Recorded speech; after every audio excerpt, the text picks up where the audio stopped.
Recently, I've gambited as much as I can. There was a line that was drawn. I decided no further. The grind ended. I'm gonna go back though. I got what I needed because I haven't covered Breakneck yet. There's a lot to talk about. Breakneck used to be one of the best in the game, and at its time, best in the game. Truly unique, powerful perk that was essentially power creep the weapon. Rampage Onslaught. It comes back with that perk, but not the original combo. That perk now is still one of the strongest you can get on a primary with how they brought it back, but with the whole picture, with all that it brings to the table, there are different routes that are worthy of a slot in your loadout, not just Onslaught. And the question is it gonna be worth a spot to you in your loadout, in your vault? Because we have some amazing weapons. Our vault space is getting pretty tight, so will you even use this thing? For me, yes. Only one thing though. First thing to consider, it's good. Really good. It has the stats. Aside from the outlier Breakneck, I mean, it's got high range, tied for the highest stability, high aim assist, but where it falls behind is the handling. That's gonna be fine. It's got an 80 recoil direction. It's precision frame. Recoil direction barrel goes to 90. Counterbalance mod goes to 95. Both of them together, 100, or just arrowhead. And that base recoil up and to the right a little bit, or so you would believe. Remember, we have deterministic recoil. The curve, like the variables, aren't the same anymore. They're not because of this. So here's how the actual base recoil looks. I mean, again, on the bar, it's up and to the right. Yeah, it starts that way very harshly, but the 4th, 5th starts getting a little vertical, and then it just takes a hard dash to the top left, and it keeps going, kind of slowly going, keeping left, off of the vertical line. Okay, well, what about 90 recoil? I mean, the tooltip there, it's a little bit more on the midline. I dare say this is a lot worse, because when it goes left, it keeps going left. Like, I wonder what this thing would look like if you had like 1,000 shots straight, where it would end up from where you started. Then we have 95 recoil, vertical-ish, and in-game, it's similar to the base 80 that it has, which makes sense. I mean, it's a little tighter, it's actually better. And then we have 100, and since the beginning of time with the game, 100 recoil, that's just a vertical thing. But it still has that trait. Those first 3 bullets are pretty much horizontal. They just go straight right, and that's not good.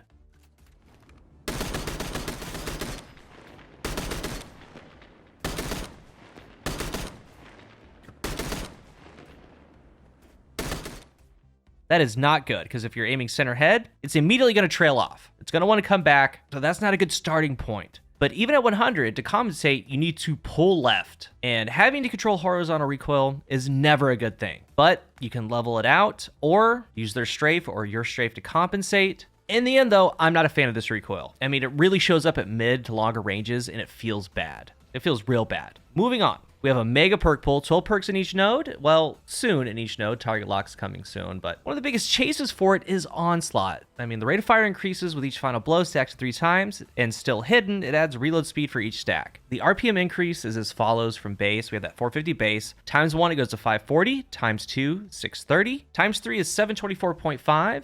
And increments of 20, 40, and 61% from base. Fast, and it keeps the same damage. You have a fast reload. The origin trait, not the best, not the worst. Run and gun, getting rapid kills. You get about like a 6% increase to your sprint. Lasts for 10 seconds. Not useless. It works well in something like, let's say, Gambit, right? Going from side to side. And activities like that, that's where Onslaught can shine. And a ton of activities. Even in the later stages of the coil. There's some beefier targets, but as you ramp up, makes it easier to take them out. So the seasonal activity stuff, it's great. Strikes, party activities, Gambit, but I'm really hesitant to go as far as saying, yeah, it's the best perk for it, because I actually don't think that. It's all going to depend on what you want it for. I mean, all these activities that I talked about, yeah, it's great. Try to get one. And on the other flip side, Rosarago, it also has Onslaught, also has Repulsor Brace for Void, has permeability. It gets almost to 1,000 RPM with that max Onslaught stack. And if you're on solar, like, you're eating with that. You're feasting. Really, really good. But with your ideal perk combos with Onslaught, you can't be too picky about it because you'll drive yourself insane. Luckily, it's farmable. Just play Gambit, focus Ingrams to it. You're going to want Subsistence, Keep Away for the reload, Pugilist for the melee, Feeding Frenzy, and Light in Action for the reload. Pound for pound probably goes to Subsistence, but if you get any reload help with Onslaught, it's a W. Be happy with that. There's so much RNG that goes into it. But with that being said, it's going to be nice to have, but arguably, I feel that there is a better option. It's the 3rd weapon roll in the game with Shoot Delete Kinetic Tremors, and it's the only auto rifle. Hung Jury, Battle Scar, Breakneck. Very rare. They don't just give this out. Not easily accessible. The best bet right now is to focus on Hung Juries. If you have it, you should. Because if you've never tried this combination, you need to. I don't think you fully understand how well it works. but if you played with it, you get it. Tremors is awesome. The Tremor Waves, they deal good damage for a primary weapon, especially coming from, let's say, an auto rifle. But shoot to loot with those Tremors spreading out, you know, that 5 meters or so, 6 meters, picks up special bricks, picks up heavy bricks, and it picks up orbs. And when you look at the artifact, it shows up a lot with auto rifles this season, this long season. It's Overload auto rifle. I don't know if you've ever gotten connect Tremors on an Overload, but it's awesome. And in harder scenarios, harder content, if an auto rifle is applicable for a champion, this would be the one to use, not Onslaught. Nothing like that. The Tremor still chips, deals damage, it stuns, but it's grabbing ammo and it's getting you charges, right? For whatever you're going with. Surges, maybe to bump your Dragon's Breath, just from a distance,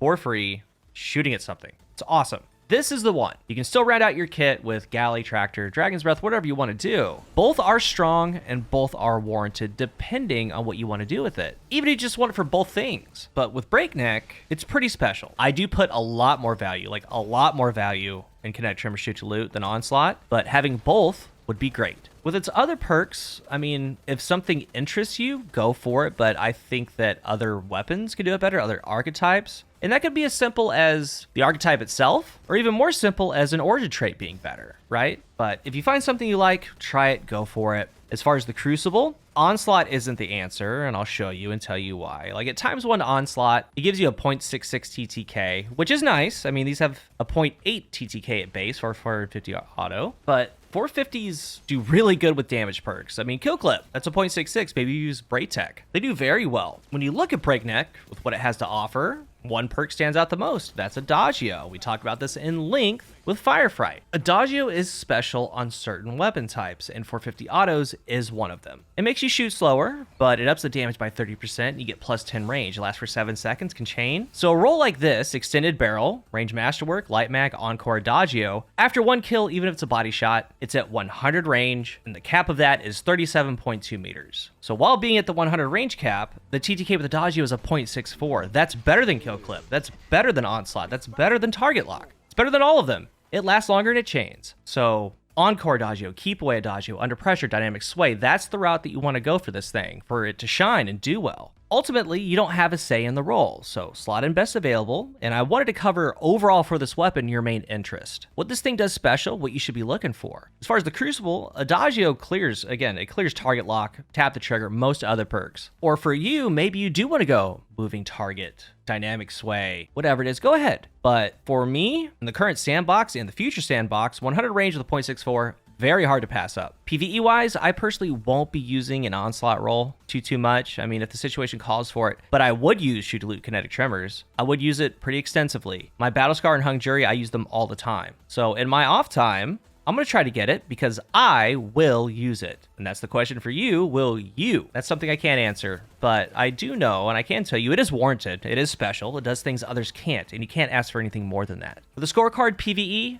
it's my first ever 5-star rating. And it's due to those two things. Something as powerful as Shoot to Loot Kinetic Tremors, being the only auto rifle and being the third ever, it has to get that rating from me. And the same goes for Onslaught here as a kinetic weapon. Very good. For the Crucible, 3-star, right above midline, a little bit better than midline. And I say that, again, the 0.64 100 range, hard to pass up. If you've used the Kill Clip Braytex, if you've used some other 450s that have strong perks, you know that they can roll, you know that they can go. I mean, I have some clips here where it's one target to the next, because it starts eating things alive. The main usage is universal. The fun factor?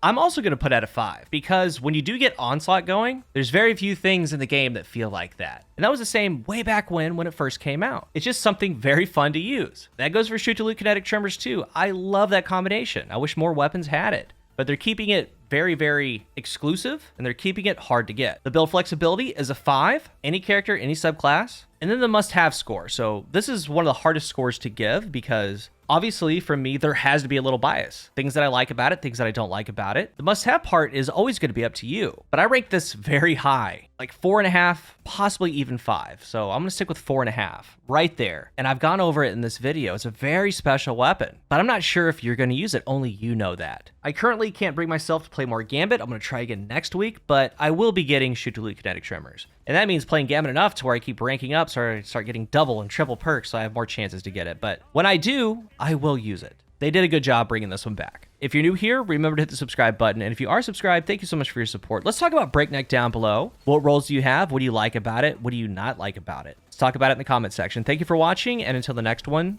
I am CoolGuy.